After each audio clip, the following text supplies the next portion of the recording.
सबसे तेज खबर श्रावस्ती चैनल में आपका स्वागत है। चैनल को लाइक शेयर एवं सब्सक्राइब करें, साथ ही बेल आइकन दबाना न भूलें, जिससे हर खबर आपको सबसे पहले मिलती रहे। आगामी त्योहारों को लेकर श्रावस्ती जनपद के थाना इकौना परिसर में उप जिला अधिकारी इकौना और पुलिस क्षेत्र अधिकारी इकौना के नेतृत्व में एक बैठक का आयोजन किया गया, जिसमें आगामी त्योहारों को लेकर आवश्यक दिशा निर्देश दिए गए। थाना परिसर इकौना की ये तस्वीर, जहाँ पर उप जिला अधिकारी इकौना राजेश मिश्रा और पुलिस क्षेत्र अधिकारी इकौना एमपी शर्मा के नेतृत्व में शांति कमेटी की बैठक का आयोजन किया गया, जिसमें क्षेत्र के तमाम गणमान्य ग्राम प्रधान, पूजा समिति के लोग मौजूद हैं, जिनकी मौजूदगी में इस बैठक का आयोजन कर आगामी त्योहारों के लिए आवश्यक दिशा निर्देश दिए गए।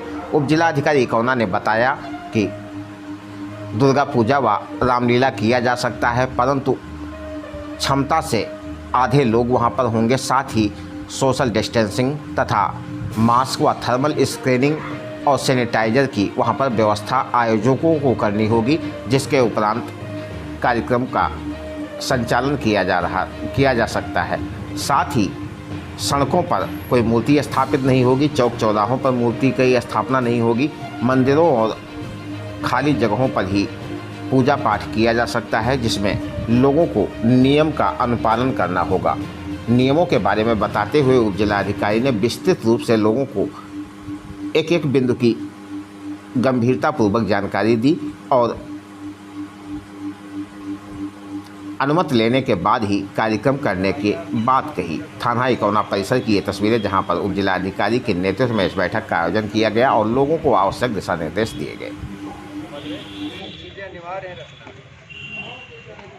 टेम्परेचर लेने के लिए आदमी का 2 मिनट भी काफ़ी होता है समय। 2 मिनट में आदमी अगर पैदल चलता है तो 200 मीटर पहुंच जाता है, और बहुत धीरे भी चलेगा तभी भी वो 50 मीटर 40 मीटर निकल जाएगा। 2 मिनट बहुत होता, 5 मिनट के अंतराल में निकलेंगी जो भी मूर्तियाँ, 5 मिनट पहले निकल जाएंगे, थोड़ा आगे निकल जाएंगे, 10-11 आदमी उस पर चले जाएंगे, फिर 5 मिनट ऐसे करके एक एक करके चले जाएंगे। वहाँ तो यहाँ से ऐसे मिलेगा, ठीक है।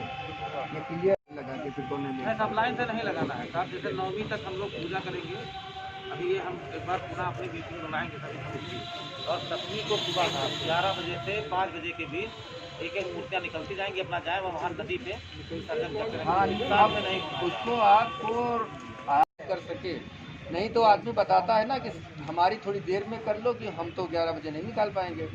तो फिर क्या होगा कि हम भी 12 बजे नहीं निकाल पाएंगे, कि ये नहीं निकाल पा रहे हैं, तो हमारे यहाँ भी नहीं आदमी आया हुआ है भाई, हम कौन से भी उठा ले लिए, तो उसमें दिक्कत होगी। तो इसलिए हर मूर्ति के लिए पहले से 2 दिन 3 दिन पहले से, या जैसे लगाया जा रहा है उस दिन से ही, कि कौन मूर्ति 11:02 पर कौन जाएगी, 4 मिनट। अब की इसको कोरोना से मुक्त कर दीजिए, ताकि अगली जो छमाही है उसमें हम पूरे उत्साह से, उमंग से, जोश से, ऊर्जा से, उसी जैसे पहले मनाते थे वैसे मना सके। तो इस बार क्योंकि हमने कोई त्यौहार अभी मनाया ही नहीं है काफ़ी दिन, 6 महीने से, तो हमारा 3 त्यौहार सब बंद ही है।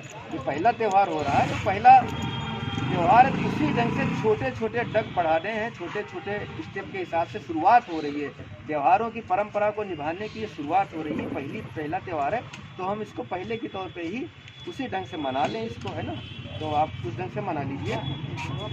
की आवाज़ में अगर माइक से तमाम तेज़ होती है, तो फिर वही मृदंग का धीरे धीरे जितने तेज़ आवाज़ होती है, ये चीज़ें तो वो पड़ता है। तो इसलिए जैसा आपकी सुविधा है, एक माइक से आरती कर सकते हैं, उस दिन भी ले जा सकते हैं, तो वहाँ पर दी जा रही होंगी। हाँ, आपके जब परमिशन के लिए जाएंगे तो एसडीएम साहब की तरफ से जब परमिशन दी जाएगी, एक एफिडेविट दिया जाएगा आपसे, जो प्रबंधक कमेटी है उनकी तरफ से, कि हम जो है इन सभी शर्तों का पालन करेंगे।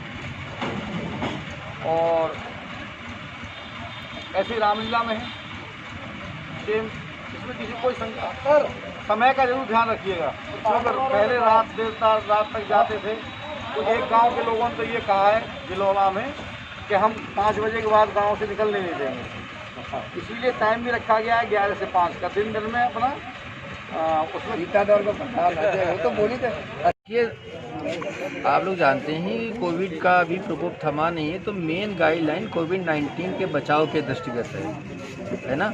लोगों की भीड़ नहीं इकट्ठा हो, सोशल डिस्टेंसिंग रहे, और मास्क की व्यवस्था रहे, सैनिटाइज़र की व्यवस्था रहे, वहाँ पे थर्मल स्क्रीनिंग की व्यवस्था रहे, पर्याप्त जगह रहे। इसके अलावा सार्वजनिक स्थान नहीं होना चाहिए, कोई रोड नहीं हो और कोई चौराहा नहीं हो, ज़्यादा लोग इकट्ठा ना हो, ये सब चीज़ें हैं। और इसका एक विस्तृत गाइडलाइन है, काफ़ी पॉइंट्स हैं, उनके बारे में लोगों को बताया गया है कि इसे जो फॉलो करें और अपना देवी जी का। सर, मूर्तियों के बारे में कोई गाइडलाइन दी गई, कितने फीट की मूर्तियाँ रखी जाएंगी, विसर्जन को लेकर क्या कुछ है? हाँ, छोटी मूर्ति रखने का आदेश है और विसर्जन में भी कम लोग जाने का है और छोटे वाहन पे है ना। तो विगत वर्षों की अपेक्षा इस बार सब छोटा किया गया है कि लोग कम हों। अगर कम लोग होंगे तभी हम इसका सोशल डिस्टेंसिंग का और कोविड-19 के जो गाइडलाइन है उससे बचने के लिए उसी का अनुपालन कर पाएंगे। तो इसीलिए रखा गया है कि कम, हर चीज़ में कमी किया गया है। मूर्ति छोटी होनी चाहिए, विसर्जन में लोग कम जाने चाहिए, जो वाहन हमारे जाते थे बड़े बड़े विसर्जन में वो छोटे वाहन जाने चाहिए, ये चीज़ें।